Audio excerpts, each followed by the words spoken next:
పద్మావతి అమ్మవారి చక్రస్నానం.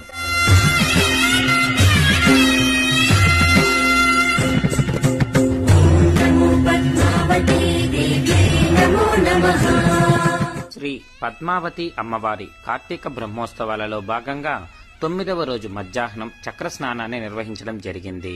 పద్మావతి అమ్మవారి జన్మదినం పురస్కరించుకుని చేసే ఈ బ్రహ్మోత్సవాలలో ప్రధానమైనది చక్రస్నానం.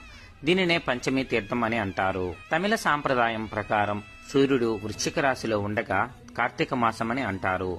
ఈ కార్తీక మాసంలో పంచమీ తిథి, ఉత్తరాషాఢ నక్షత్రం, శుక్రవారం మధ్యాహ్నం అభిజిత్ లగ్నంలో అమ్మవారు పద్మ సరోవరంలో శాస్త్రదళ స్వర్ణ పద్మంలో జన్మించిందని అమ్మవారి జన్మ వృత్తాంతం వలన తెలుస్తూ ఉన్నది. ఆనాటి నుండి ఈ బ్రహ్మోత్సవాలలో భాగంగా ఈ చక్రస్నానం జరిగే ఈ తీర్థాన్ని పంచమీ తీర్థమని అంటారు.